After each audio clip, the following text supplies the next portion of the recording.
गीता माऊली या चॅनलवर भगवद्गीतेमधील जीवन धर्म समजून घेण्यासाठी उत्सुक असलेल्या सर्व आध्यात्मिक आणि अन्य श्रोतेजनांचे या सत्रामध्ये मनःपूर्वक स्वागत।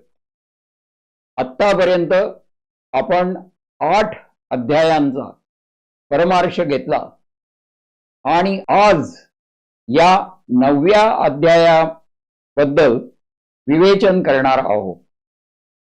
हा अध्याय गीतेमध्ये मधोमध म्हणजे 18 अध्यायांच्या मध्ये सांगितलं आहे आणि त्याचे महत्व गीतेमध्ये खूप आहे। त्याचे नावच राजविद्या राजगुह्य म्हणजेच गीतेचे सार असे आपल्याला म्हणता येईल। आपले जीवन यामुळे सुखी व्हावे हाच उद्देश डोळ्यासमोर ठेवून मी दिलीप काटदरे गीता धर्म आणि मी या विषयावरील विचार आपल्या समोर मांडणार आहे। वसुदेव सुतं देवं कंसचाणूरमर्दनं देवकी परमानंदं कृष्णं वंदे जगद्गुरुं। ओम श्री परमात्मने नमः। भगवद्गीतेमधील या अध्यायात गीतेचे सार आहे हे मी मगाशीच सांगितले। असे म्हणतात की ज्ञानदेवानी जेव्हा समाधी घेतली त्यावेळी हाच अध्याय त्याचा जप ते करत होते असे म्हणतात। एवढे या अध्यायाचे महत्व आहे। राजविद्या राजगुह्य नामे हा 9वा योग सांगताना प्रत्यक्षा अवगमम धर्म्यम सुसुखम कर्तुम अव्ययम असे श्रीकृष्णाने म्हटले आहे। योगाचा आनंद शब्दात नाही तर अनुभवातून घेतला पाहिजे हाच उपदेश आहे। सृष्टीमधील त्या अनाकलनीय शक्तीला शरण गेलात आणि आपले जीवन त्या उंचीपर्यंत एक एक पायरी चढत सातत्याने जे काही कराल ते त्या शक्तीला समर्पित करताना स्वार्थ बाजूला ठेवत त्या शक्तीचे महत्व मान्य करा। एवढा साधा आणि सोपा उपाय समाधान आणि शांती मिळवण्यासाठी सांगितला आहे। कुणालाही करता येण्यासारखा हा उपाय आहे। पाऊस पडतो आहे याचे शास्त्रीय कारण आपण देऊ शकतो हे खरे, पण मुळात ही पंचमहाभूते निर्माण कशी झाली हे अजूनही न सुटलेले कोडे आहे। खऱ्या अर्थाने ज्ञानप्राप्ती अवघडच। या अनाकलनीय शक्तीला ज्यांनी जवळ केले ते चातुर्वर्ण्यांपैकी कुठल्याही वर्णाचे असो त्यांच्या आयुष्यात आणि आयुष्याला वेगळाच अर्थ मिळाला आणि दिशा मिळाली। त्यांना आगळे वेगळे सामर्थ्य प्राप्त झाले। मग तो गोरा कुंभार असो, तुकाराम बुवा वाणी असो अथवा चोखामेळा असो, जनाबाईंसारखी स्त्री असो, यामध्ये हरिनामाच्या भक्तीची शक्ती आपल्याला दिसते। या अध्यायात कर्मयोग आणि भक्तियोग यांची फार छान सांगड घातली आहे। विनोबांनी या अध्यायाचे निरूपण करताना अक्रोडाच्या झाडाचे उदाहरण दिले आहे। झाड लावल्यानंतर 25 वर्षांनी त्याला फळे येतात। ते झाड लावणारी व्यक्ती झाडाला लागलेले अक्रोड खाऊ शकेलच असे लावताना त्या व्यक्तीला माहीत नसते, तरी ती व्यक्ती ते झाड लावते। तुम्ही जे काही कार्य करायचे ते अशाच अलिप्त भावनेने फळाची अपेक्षा न करता अथवा या अनाकलनीय शक्तीला अर्पण करण्यासाठी करा, हेच या अध्यायाचे सार आहे. सृष्टीचा निर्माता मी आणि तिचा विनाश करणाराही मीच. या अध्यायात भगवान श्रीकृष्णांचा एकच संदेश आहे, तो म्हणजे मी सर्वव्यापी आहे, यत्र तत्र सर्वत्र. संत वाङ्मयातील गोष्टी वाचल्या तर लक्षात येते की त्या शक्तीची ओळख संतांना खऱ्या अर्थाने झाली होती. ते त्या शक्तीबरोबर एकरूप झाले होते. गीतेमध्ये भगवान श्रीकृष्णाने हेच सांगितले आहे, मी या सर्वांपासून अलिप्त आहे हे ओळख. भूत मात्र माझ्या ठायी आहे, पण मी भूत मात्र नाही हे कधीही विसरू नकोस. तू जिथे आहेस तिथे स्वधर्माचे पालन करून म्हणजेच कर्तव्य आणि जबाबदारी ओळखून शुद्ध मनाने फलाची अपेक्षा न करता काम कर, म्हणजे तुला परमशांती मिळेल.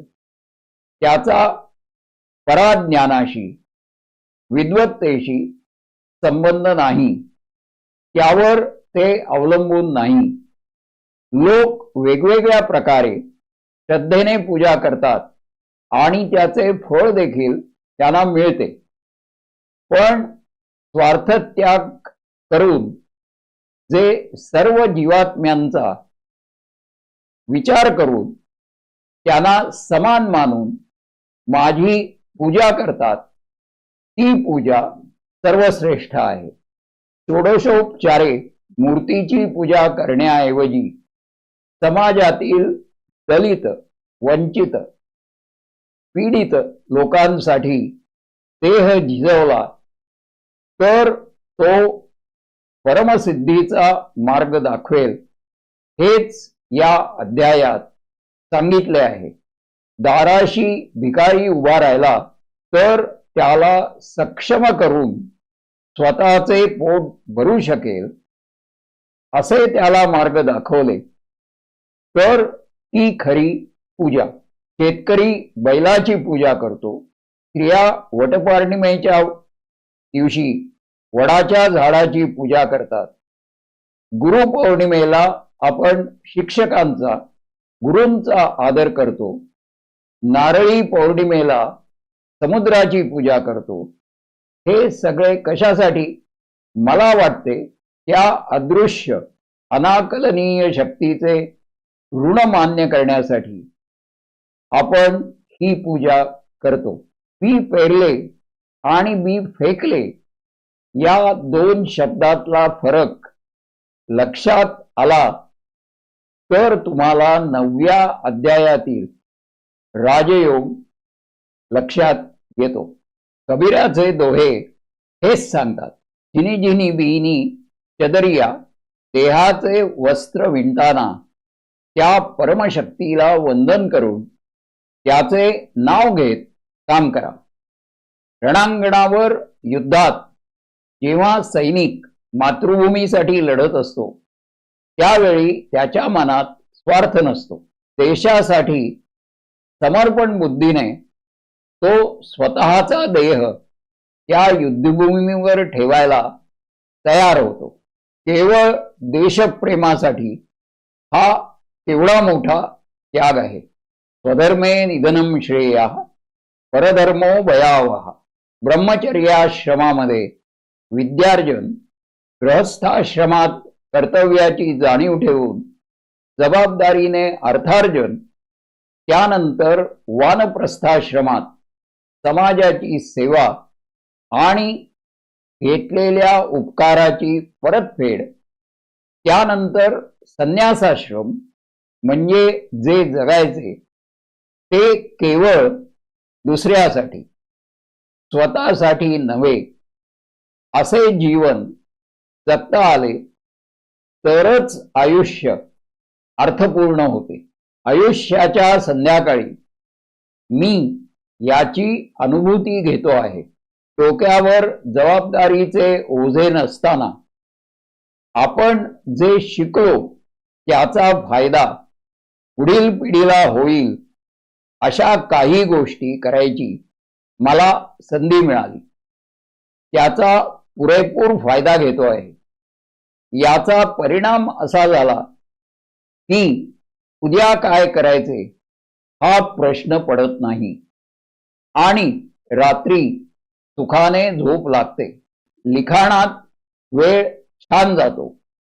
परमेश्वराच्या किंवा अपराशक्तीची पराजगातील ओळख करून घेऊन अनन्य भावाने शरण जाऊन त्या सृष्टीची आणि जीवात्म्यांची सेवा करावी हीच राजविद्या आणि आयुष्यातील सुखसमाधानाचे हेच गमक, तेच राजगुह्य असाच अर्थ मी लावतो.